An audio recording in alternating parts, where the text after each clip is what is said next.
Good morning, everybody, and welcome to today's Brexit BIA webinar. This is the first in a new format for us, which is supported by Business Growth Fund, and we have with us for the first time Michael Warren, a BIA Brexit consultant. Hi, Steve. Great to be here. Hello, everyone. So we're doing this slightly different to our traditional ones, but I hope you can see that it will be a useful time spent together. What we're hoping to do is give you some perspectives from the BIA on politics and the context in which preparedness needs to happen. And then I'm hoping we'll be joined by Anusha Pandwani from the Office of Life Science, who will be able to give us some updates and recommended actions for business. And for the first time with the new format, we're going to try a new thing, which is we're going to try and operate a poll activity to see where people are at the start. So there's action needed from you. We need you, as we launch this process, they have a poll, which I hope is open on your screens, to ask, what do you think, as you come to this webinar, whether you think there's going to be a deal between the government and the European Union so that UK exits with a deal on the 31st of October? Do you believe that there will be a no-deal Brexit? And we'll be operating on the 1st of November under WTO rules with contingency plans activated? Or do you believe that there will be a delay and Brexit won't happen on the 31st of October? And the reason I ask this will become clear as we go on. So thank you very much for your input. I can see that people are voting away, so I'll give you a couple of moments to answer this question. Thank you very much for your engagement. I see 86% of you have voted, so there's one or two more I need to finish off this. I'm going to give you 10 more seconds, and then we're going to go with where the community is as we go into this webinar. 5, 4, 3, 2, 1, and your polling tells me that 33% of this community believe that there will be a no-deal Brexit on the 31st of October. And 8% believe that there will be a deal Brexit at 31st of October. 58% of you believe that there will be a delay with no Brexit deal. Let's now give you some analysis from our perspective as to where things have moved in the politics, which may change your perception on this, may reinforce your perception on this, and gives you, I think, the best context in which the actions that business need to take will need to operate within the answer to this question, because really we've got a few days remaining before then, and I think your actions will be guided by this. So on the politics, we've done a quick run through, and Michael, I'm indebted for your work on this. So you'll have had to be apologies in advance, everyone, for the slightly corny headlines. No, very good. I like corny headlines. So people will know that the Supreme Court has deemed that the prorogation of Parliament in the UK was unlawful, void, and had no effect, and we now have had reaction to that. That meant that Parliament has been recalled, and we've seen Parliament sitting in the last couple of days. But actually, not much was planned for Parliament that first day, was it, Steve? So it kind of came back with a bit of a shock. It did. It's come back, and then we've seen questions as to what might happen next, and that is unclear. Could there be a no confidence vote at the general election? Could Parliament be reprorogued? Could there be a new bill to get around the Ben bill, as it's called, and or the Fixed Term Parliamentary Act, and an election be forced? Or could there be a resignation for the PM in order to go to the country? I think the answer is it's unclear, and it emerges hour by hour. You pay your money, you take your choice.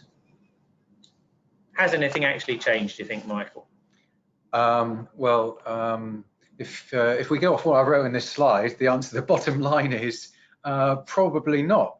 The existing timetable broadly remains intact. We've pasted it in there. That's the BBC's graphic. Those dates haven't shifted. So I think most people are saying that we'll see an awful lot of chicanery and random procedures going on in Parliament for the next couple of weeks, but ultimately the facts of the matter don't change, do they? I don't think so. And It's interesting that 8% of you believe that there might be a deal. We have seen some negotiations taking place in the last week or so. The reporting is that the UK has sent over some things that are magically called non-papers, which I believe are papers that nobody allowed to write down. But at the moment, doesn't seem to be much movement that suggests that that these are technically detailed, legally operable, or concrete solutions that are able to be there. So that's the discussion of the deal proposals as we sit today. So if you think about it from an EU perspective, it will be interesting to see whether how they play it, and you think that it's basically these. It sort of comes down to these two options for the EU: a tweaked version of the withdrawal agreement to get it done, or hold out and see if there's another one, another group that can do a different deal. Well, exactly, and that comes down to the EU's reading of our own political situation. I think what's clear is that they perceive that Johnson and the government have been weakened by the Supreme Court ruling. So, given that those are the two choices, you'd have to say that on balance, they're probably leaning more to option B at the moment. Just this morning, I was reading stuff which suggested that, if they were at all minded to give us any kind of withdrawal agreement revisions, they're probably even less likely to do that now because there's less confidence that Johnson can drive those through Parliament. So again, the reason we're going through this is obviously the judgment on a business case is that you have to make is whether there is political risk and how to manage against it. So we're taking you through this in detail, and I hope you're finding it useful. It's been party conference season. This headline relates to the Labour Party's conference in Brighton, and the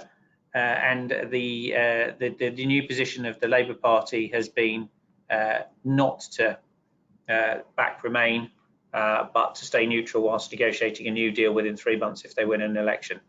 It's to note really, rather than to say. So I think it's both. The point here is that there is no immediate clarity from a Labour position, which could have resulted from the conference in the last week, which will have an immediate impact in Parliament.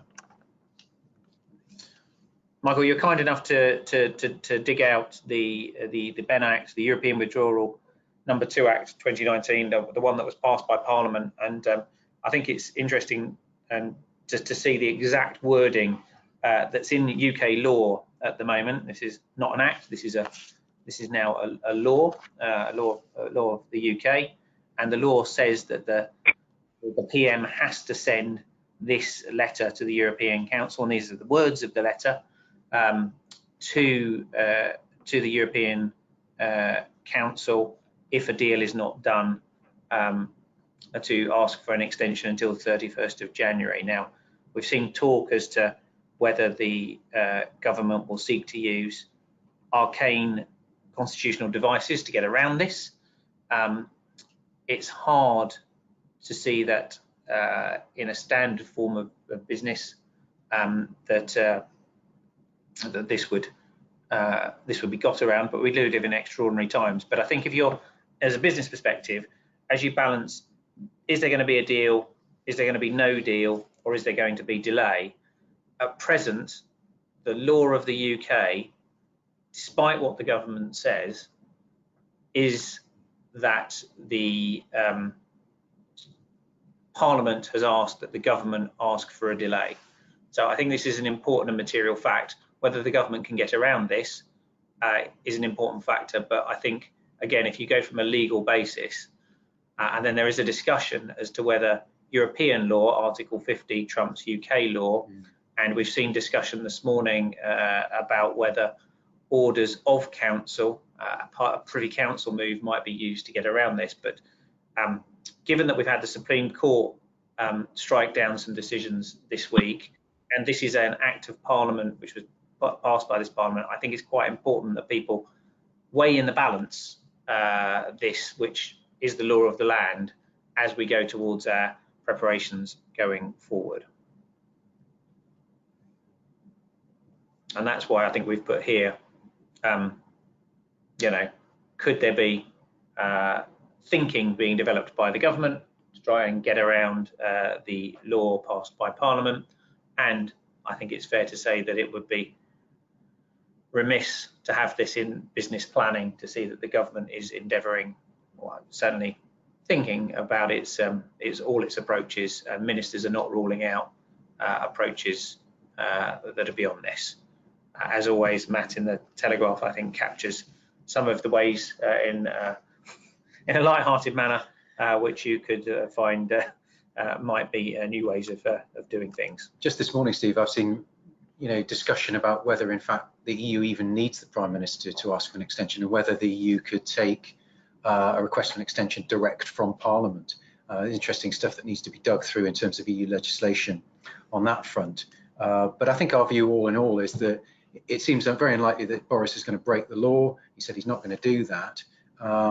Whether he puts the letter in or some way is found of basically securing that extension, that's still our view, isn't it? That, I mean, what do we think in terms of that polling question? If we're going to answer that, I think we're still thinking extension, aren't we? I think that's been the basis on which we had, if pushed into a corner,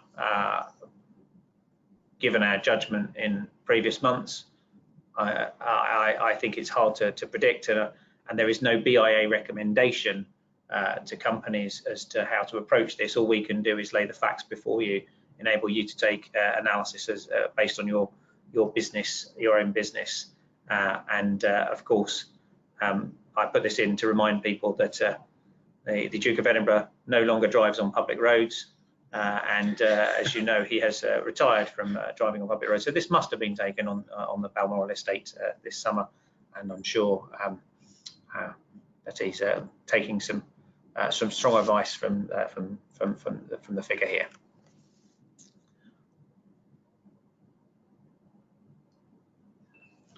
We're going to move to some elements here about how we've been operating. If you take the case that no deal is a scenario that you can't take off the table at the moment, how do we deal with no deal planning? So Operation Yellowhammer is the government's code name for its analysis of what would happen in a no deal scenario, and it does make clear in documents now published by the government that the Border Delivery Group and Department of Transport planning assumption is that reasonable worst case flow rate could be as low as 40% through Dover-Calais. This is very important for trade and access, with significant disruption lasting up to six months. Unmitigated, this will have an impact on the supply of medicines and medical supplies. So I think for many BIA members and those involved, people who have asked are very concerned about short straight crossing. Yellowhammer is worth a look. It is available online, and I think gives the best snapshot we have seen of the government's own analysis as to what might happen. You could look at impact in Ireland, what might happen in terms of road transportation, concerns around policing and other matters. So I think it's worth looking at, because that could be the context, the broader societal context in which businesses would be operating, and that's the best government document if you think this is the scenario that it will be operating on. Today we have seen a new report issued by the National Audit Office looking at how the Department of Health and Social Care have been preparing for exiting the EU, and I think again here its analysis, which you can kindly put here, Michael, shows that there is significant work still to do. There is a risk of delay, and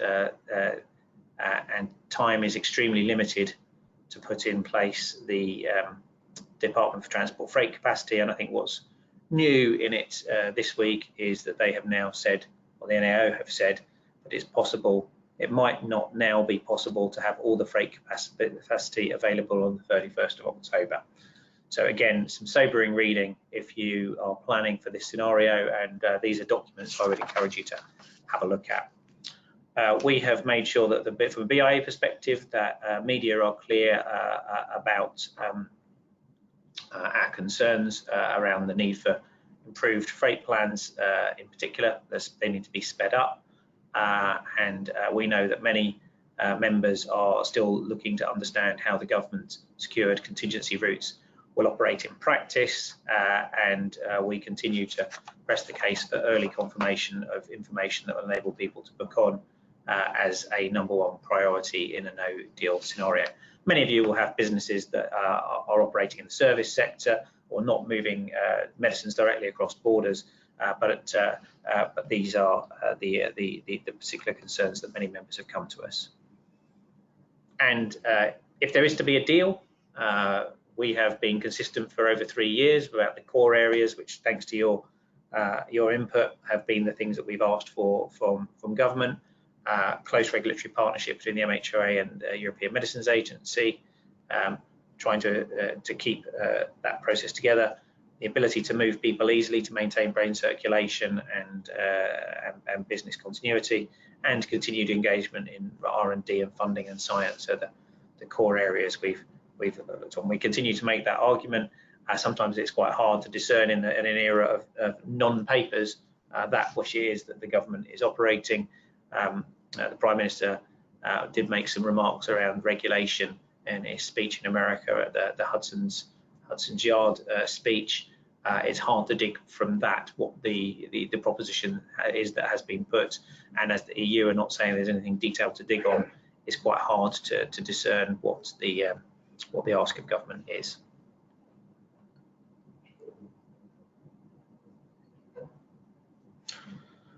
Okay, so the BIA's Brexit Readiness Programme, which is the thing that we're unveiling today, is this. We're going to do in the next few weeks a series of things. We've got a brand new BIA Brexit portal with all the latest stuff on it. We've got a series of webinars, of which this is the first. We've got some clinics. We're trying to add expert opinion with web resources and Q&A. We've tried to put this into the key business issues that are facing the business in our sector: reg and IP, customs, tax and trade, R&D and funding, people in employment. But we're conscious that although we're trying to make this information available to you, this is a dynamic environment, and some of the key information may not still be that you will want to make business decisions, may not be available or may change as we go forward. So although it's the best repository we can do, it's not got everything in it. There's a number of events coming up, and these are all on our website. As you can see, there's a full list of these. Do please book on to any of them. Key for us is being able to hear you, listen back to what you need us to do, and we do contact us at BIA Brexit at biotechnology.org. We will endeavour to put your questions to the right people and get the best answers that we can. And just in case you're worrying, there's many other things going on in UK biotech, of which lots is not getting the headlines that it should be getting. If you look at some of these things, the health data drive, the pioneering data centres, the genetics projects, companies raising money like Medici and Syncona is all going on. We're not making as much of this as we could. It's a shame, but we know you're there. Anusha has joined us from the Office of Life Science. Anusha, I realise that you're under time pressure, but thank you very much for joining us, and you've got a few thoughts about the Office of Life Science. Sure. I hope. Thank you for that, Steve. And I just want to check if you can hear me loud and clear before I kick off the presentation. Yes, we can. Okay, perfect. So thank you for inviting me to give a quick run through on updates that are relevant to EU exit. And on the second slide, you can see that I will be giving a brief introduction to the Office for Life Sciences, and then swiftly moving on to the key actions and further guidance that businesses need to familiarize themselves with. On slide 3 gives the introduction to the Office for Life Sciences. So as most of you will know, the Office for Life Sciences is a joint unit between the Departments of Business, Energy and Industrial Strategy and the Department of Health and Social Care. This puts us in quite a strong position to work as an effective conduit between the government and industry. And one of our key responsibilities is engaging with businesses. So I do hope we've been in touch with many of you joining us at this webinar this morning, or have received frequent updates from us as far as EU exit is concerned. So a large number of you must be thinking, given the situation that we are in now, should we still prepare for a no deal? And the answer to that is yes. And the Prime Minister has repeatedly been clear of his desire to leave the EU on the 31st of October.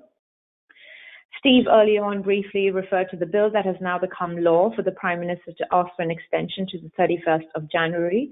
However, at the end of this period, we might still be in a potentially be in a no-deal situation.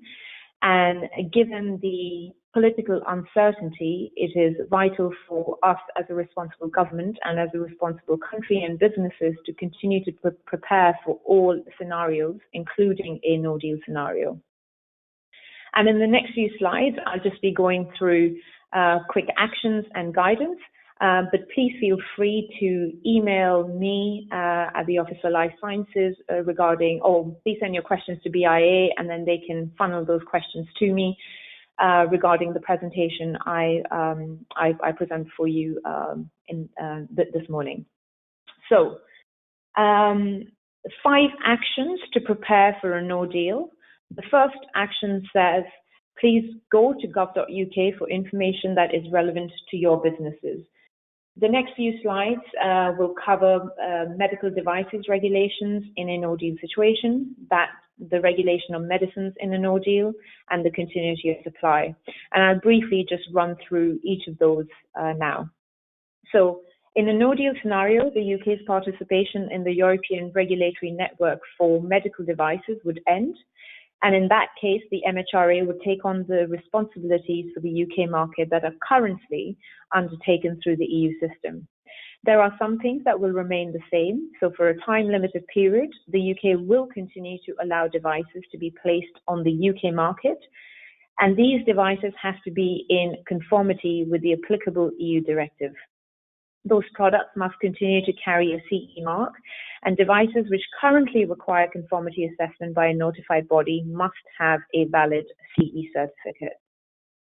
The MHRA is taking a very pragmatic approach to this, and therefore there will be no requirement of changes to the labelling of affected products, and the UK will continue to accept labelling in the English language, which includes information from other jurisdictions, such as Ireland. The UK will have a regulatory system in place on exit date, and this will mirror all the key elements contained in the new EU regulations. So these are the things that will remain the same. However, there will be some changes, especially with regards to the manufacturers and the UK responsible person. So manufacturers placing products on the UK market must first register with the MHRA. If a manufacturer is not established in the UK, it must designate a UK responsible person to register and act on its behalf. If you have any questions around what a UK responsible is, so how do you define the person, what are the kind of roles and responsibilities that they have, you can find these on gov.uk. And following that, if you have any specific questions on their roles and responsibilities, please do get in touch. And then the other thing that's going to change with regard to registration of devices is that in a no-deal situation, all devices will need to be registered with the MHRA before being placed on the UK market. As this is an extension of existing requirements, businesses will be given a grace period for compliance. However, this period will differ depending on the class of the device. And again, MHRA's website gives you details of the rough time frame, and if I recall that correctly, it varies from 4 to 12 months depending on the risk category your device falls under. So briefly, I have covered the areas you should familiarize yourself as far as medical devices regulation is concerned. Now I will move on to medicines regulation in a no deal. So most human medicines on the UK market already have a UK marketing authorization, and this will be unaffected by our exit from the EU. Centrally authorized products marketing authorizations will automatically be transferred into the UK marketing authorizations on the day the UK leaves the EU. MHRA has put in place new assessment procedures. These are of 3 types. I will just mention what these are, but again, the details of all these assessment procedures, so the targeted assessment, the accelerated route, and the rolling review, which is a new feature. You can find the details of this on MHRA's website. Again, if you have any questions, do let me know and I will follow up for you. Moving on to continuity of supply, which is the other area you should familiarize yourselves with, and Steve has also alluded to this briefly earlier on. So the program covers 6 supply work streams across the health and social care spectrum. The work stream continues at pace and it covers 6 main areas. So this is medicines, medical devices and clinical consumables, clinical trials, vaccines and countermeasures, blood tissues and organs, and non-clinical goods and services. So it includes things like scrubs, linen, and food. It is important to remember that this program, the Continuity of Supply program, covers the whole of the UK, including our devolved partners. And we have been supporting the Crown dependencies who have their own contingency plans across the priority supply chain. I briefly want to mention the multi-layered approach that was launched on the 26th of June. And this multi-layered approach you can see in the next slide has 6 main pillars. I do not have the time to get into all the details, but so that you know what are the areas that are covered within our multi-layered approach, which is something that we are continuing with as we had in place in March, and we continue to follow this in the run-up to October. These include stockpiling, rerouting, warehousing, regulatory flexibility, the national supply disruption response, and trader readiness. As I appreciate, trader readiness will be an area of major nervousness for most of the companies and others joining us on this webinar this morning. But there is currently a lot of work in place, including a large number of webinars, as well as roadshows that HMRC and the Border Delivery Group are organizing. We are working very closely with them to ensure that the content is relevant to the life sciences sector. Again, at the end of this webinar, I will be happy to share with you details of these UK-facing as well as EU-facing webinars, which aim to help you be as trader ready as possible for the 31st of October and beyond. So this is a brief run through on what kind of information you should familiarize yourselves with on gov.uk. Moving on to tariffs. So import tariffs. In the event of a no-deal exit, the UK temporary tariff regime will eliminate tariffs across most goods imported into the UK from the EU and rest of the world.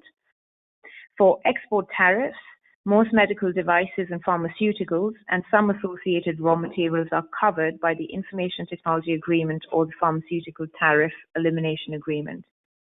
Now, these are international tariff elimination agreements at the WTO, which the UK is a part of as part of the EU. Therefore, the EU will not place tariffs on most medicines and devices, but it is important for me to mention that there will be some exceptions. For example, API is not included in the annex to the Pharmaceutical Tariff Elimination Agreement. Again, I don't have the opportunity to get into a lot of detail on these, but again, please do get in touch with me and I will follow up on any detailed questions, specific questions that you may have on these areas. Sorry, just bear with me 1 second. Just 1 second.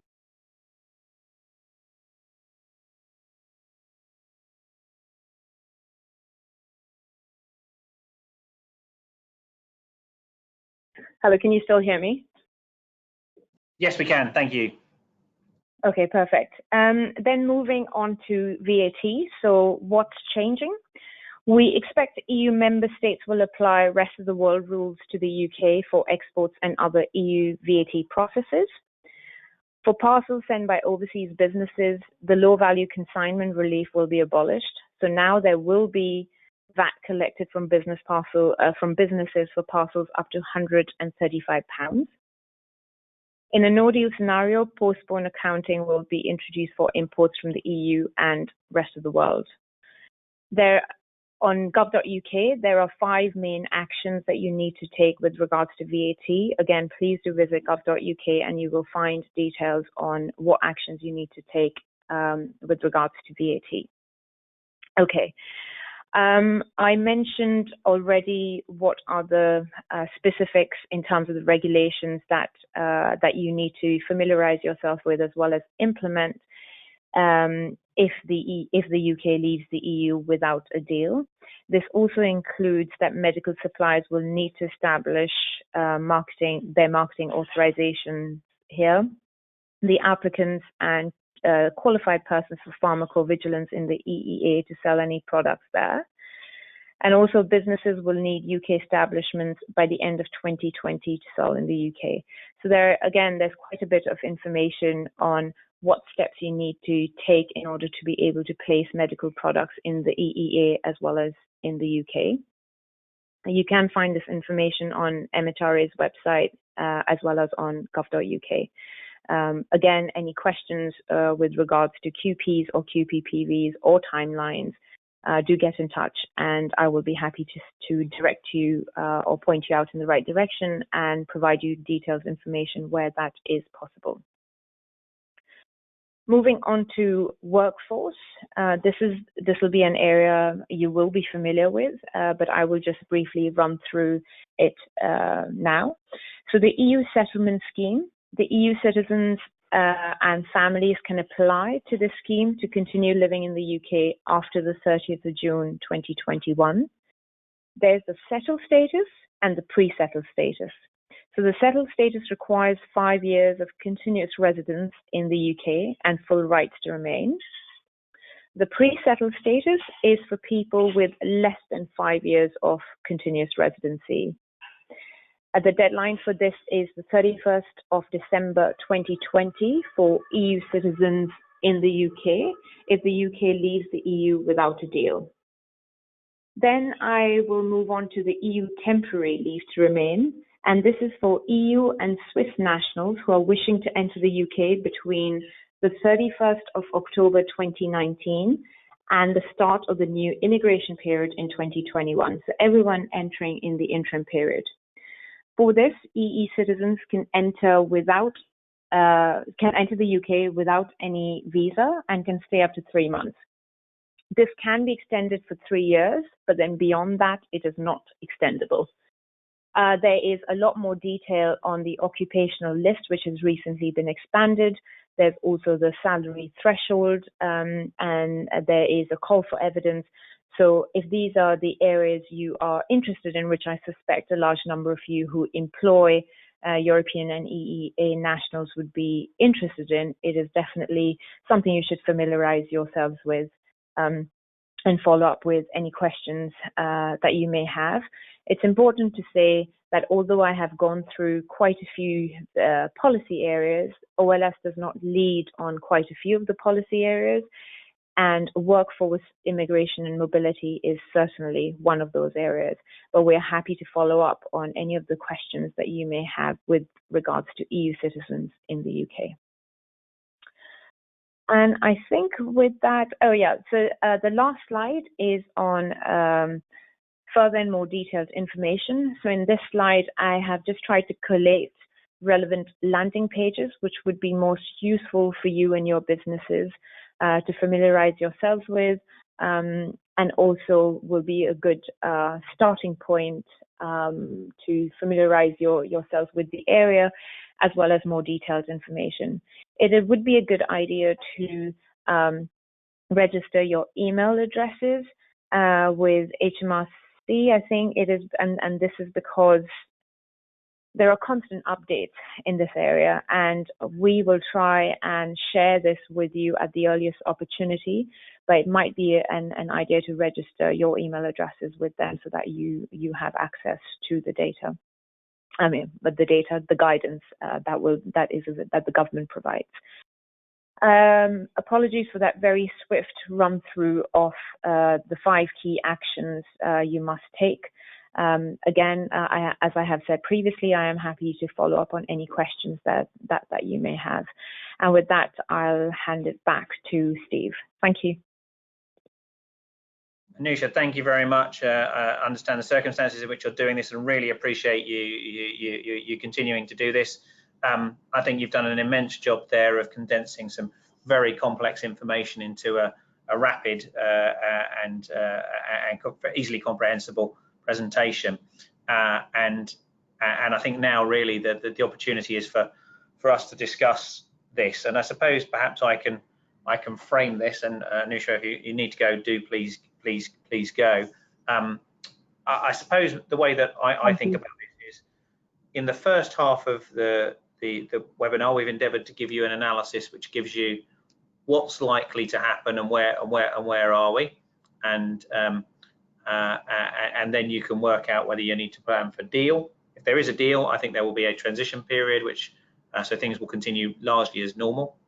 If there is no deal, there will be some immediate disruptions and things that need to be done on the day, and then some things which will be disrupted for a period of time. And if there is a delay, there is likely to be a continued period of what we're operating in now that could continue until the end of January. So if the key focus at this time is no deal, and I'm going to return to the 5 actions that could be prepared for in no deal.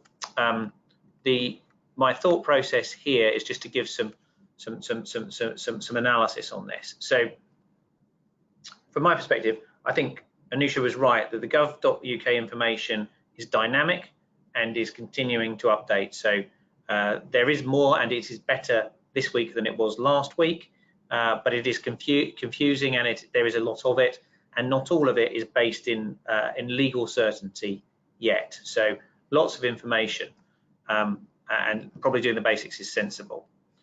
Tariffs which your business may face, I thought Anusha did a good job on this, but it's likely that this could be the thing that changes up until the last minute. And of course, we don't know what the position will be of tariffs that the EU might impose in a no-deal scenario. We are assuming some positions there. So although this is an action to prepare, it's very difficult for people to do, and it's also very difficult to get an answer. So I think this is one of those ones that probably would be good to know, but will we know it absolutely precisely until almost to the last minute? I think it'll be hard to do. Number 3, preparing for new customs and VAT processes at the border. I think there's 2 things I would say in commentary on this. Number 1, I think there is a fair degree of work to enable paperwork and things to be done later, so you don't have to do it before you transfer things. So the ability to sort paperwork and VAT and things out afterwards is sensibly thought of in terms of how you operate away from the border in some of this thinking. So for me, from a business point of view, I think the first thing to think about is, if you have something that you need for your business either going out of the border or coming back across the border, have you got the pieces of paper in the driver's hand on the manifest, the red tape that goes with the new border, ready? Because that's the thing that will stop your item either coming in or going out. And dealing with the paperwork about the tax and the tariff can probably be done away from the border. There'll be some time to do it, but the thing that's most pressing is, will that truck be put in on the ferry, or will that truck be pulled out and put in the holding pen? And I think looking at the trader readiness stuff, from my perspective, if you think no deal is going to happen, making yourself as prepared as possible and ensuring your supply chain is prepared as possible. You may have done this by stockpiling any sort of factor of good already. You may have a warehouse inventory, but if you are looking to move goods across the border, satisfying yourself on, if that truck turns up, have I got the right bits of paper to go with it, and will it get through the border and go through the green lane, I think is the thing I would focus on in the next few weeks. And there are some good trader readiness materials which take you through what can be a complex tree to work out what it is. And I think basically, Michael, we think it boils down to some basic things like making sure you've got your EORI number, your counterparty has got their number as well, and then a simplified procedure, making sure you've gone through that and have got the number and have got it to your third-party logistics provider. Would that be fair? I think that's right. And there's also, I mean, it's not explicit, but there's a suggestion on the HMRC pages that if you haven't already, that you might want to look into getting a customs agent on board, which we understand are not terrifically expensive and will help navigate all of the relatively complex paperwork that needs to be completed on a number of competing or parallel systems. So that's useful advice as well. So I think if I was to point people in the direction of any of these, it's probably that one, which is top of the shop. Regulations. My sense is that many BIA businesses have been working for many months in preparation of the different regulatory environments. Most people who operate QP operated processes know where they're at. I would say most people know how they're going to operate in the regulatory environment, and the fact that the MHRA have been pragmatic and sensible means that is straightforward. But I think the complexity is, in a sense, is making sure that you've got EMA satisfied if you're moving outside. There's lots of detail on this, and it depends on your business in medicines as to how this works. We can't provide absolutely bespoke positions, but my sense is that people who know it have been engaged in it, and we do have an expert community if you're engaged in this. BIA know medicines better than med devices, and med devices do operate in a different area. My sense is that there are capacity constraints in the medical devices regulatory community, particularly around notified bodies that are the bigger challenge. But I'm not sensing that this is the big challenge for businesses in the immediate weeks ahead. It has been a big challenge over a period of time, but I don't think this is where people are at. But do check it, and detail is available on our website. The MHRA have great detail. We'll continue to do this, and we're keen to get comments and questions. Continued right to work checks and supporting staff, I think, is again a complex one, and Anusha referred to it, but I'll be more explicit. There is a dynamic view of government policy in this area. The Boris Johnson administration has made statements and utterances in recent times, which is different to that which the Home Office was working through under the Theresa May premiership. Not all of these things are yet settled in law, and I think that there's likely to be some ongoing legal work in this space. I think the two things are, anecdotally, some people have found settled status straightforward for people who've been here for long standing, and that has worked well for some companies and small businesses. I think it's important to check whether people are in one process before they enter another process, and make sure you're not cutting across different processes if people are already in Home Office processes around residency, permanent residency, and such like. So that's important, and businesses need to be ready that if the computer says no and gives people temporary leave to remain, that can be an emotional shock for people who had expected it all to go through, and sometimes that's as a result of the technicalities of the paper that goes through. It's the default position. Again, from a small business perspective, being cognizant of this, talking to your staff about this, understanding their needs is important. And again, this is not something that needs to be done immediately before the deadline. The 31st of October. It is something that will be open into next year. So again, for me, important, but probably not the top of the shop. Top of the shop for me is probably making sure that you've got an understanding of the most basic stuff from the gov.doc website, and then focusing on getting the things that you need for your business to operate in and out across a border, which may well be sticky. With that, I'm going to open it up to questions and see if there's anything that anybody wants to raise.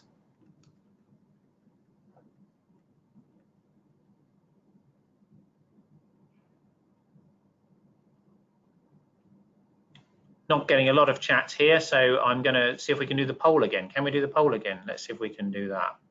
Let's see if you've, we're going to see if we can reopen. No, we can't do that. Maybe you can just tell us if you can type in into the questions whether whether your view has changed as a result of the information you've received, whether you've moved in your analysis, or whether there's an action that you will take as a result of this.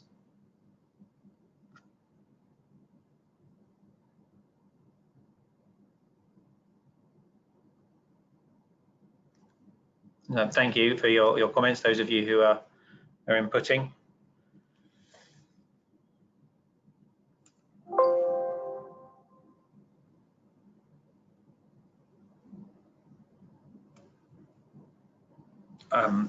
So it's interesting to see. I think we've got a range of views. Some people, it looks like if there is sentiment, it's moving towards a delay from the virtual room we're in, not by a lot, but by some.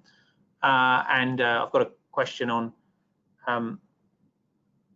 what ways around asking for an extension that have been suggested. Could the Prime Minister employ? What are the ways around the Act as we described it? Michael, I don't know if you. Yeah. We're in the world of speculation here, That's so right. please Total speculate speculation. away. So yeah, don't hold me to any of this. But I mean, people may have seen that John Major weighed in overnight on this, saying he thinks he's uncovered a ruse, a wheeze, which is Privy Council ordering council, which kind of overrides what Parliament might say on the matter. So that's one option. I think the government have already. I'm going to be very technical on you. I don't think it's an order in council. No, I think it's out. It's an order of council. Of council, yeah. So those of us who spent time many years ago working on this would understand the Privy Council operates in a number of formats. So it's explicitly outside council. So that means that the monarch is not there. Yeah, that's right. So if you think about the Privy Council being established by the Tudors in custom or practice, an order of council would have been one made by Thomas Cromwell when Henry VIII wasn't there, whereas an order in council would be one where Henry VIII was there. So it's based on that nuance of constitutional history. My view is that these types of things, they are possible under an uncodified constitution, but we have seen in recent weeks the codification of some of this in legal precedent by the Supreme Court, and it's hard. And as a reader of precedent, my judgment, Steve, not Lady Hale, is that this stuff is likely to end up, any of these things are likely to end up in a legal discussion, which has the possibility of ending up in front of a Supreme Court who have been making constitutional positions. But I think from a business perspective, what this means is this is all going to go on for the next period of time. I think it's unlikely that we'll see clarity until certainly after October the 17th, when the European Council meets, and they formally have to say, yes, you can have an extension UK if you've asked for it, or they might say, no, you're not. Remember the EU. Actually, the key date is the 19th, isn't it? Because that's when the Ben Act says that Boris, the PM, has to write and ask for the request the extension. So at that point, we'll know whether he's going to do it or he's not. And you know, the other thing that people have been talking about is, could he write two letters? So one in order to comply with the acts, and another saying, actually, ignore that, I don't want to do it after all. But I think I'm with you, Steve. I think it is ultimately going to end up probably back in the courts if Johnson really does want to drive through to frustrate that act, which he's saying he will. You know, he's still confirmed, you know, on the way back from America that he wasn't going to ask for that extension. So if he's not going to do that, inevitably it goes back to the courts, doesn't it? Okay. I agree with you. We've got another question here. If we leave with no deal and an employee of ours has not applied for pre-settled or settled status, wants to leave the country, can they get back in, or do they need extra documentation with them to get back in? That's a great question. I don't know the answer to that one. We are going to find out and come back to you on that one. Do you know that one? On the specific point about documentation, I mean, at the point that they return to the EU and want to come back again, you might say, well, they're like any other EU citizen wanting to come to the UK, so they'll definitely be allowed in, but they may have to come in on the basis of the 3-month kind of visa waiver new scheme that we're putting in place. I'm not sure that they would get any special treatment. What they could do, I suppose, is come back in and then apply again for the EU settlement scheme on the basis that they've been resident here for 5 years or whatever.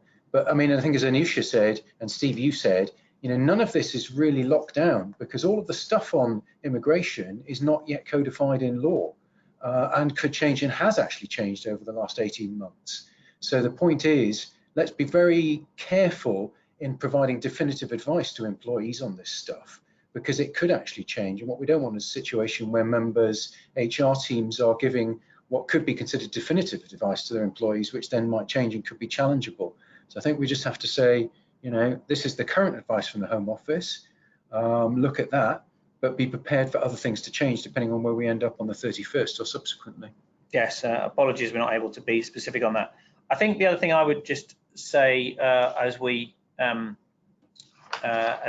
to close this is we are looking to do more face-to-face discussion at the events around the country, and particularly at the parallel session at the Bioscience Forum on the 17th of October, where you'll be able to meet with peers and engage on some of this this chat. And I think that where we've done this in the past, members have found value in talking to their peers and bringing to life some of the discussion. I fear that uncertainty will continue from a business perspective at least until the 3rd week of October, so we're unable to provide definitive advice as to which way the country will go. But I thank you for making the time and balancing your own risks and opportunities by spending some time with us today. I hope we've made things clearer in the time we've spent with you, and you can see greater depth in some of our activities coming forward, whether they be online or in person around the country. Thank you very much.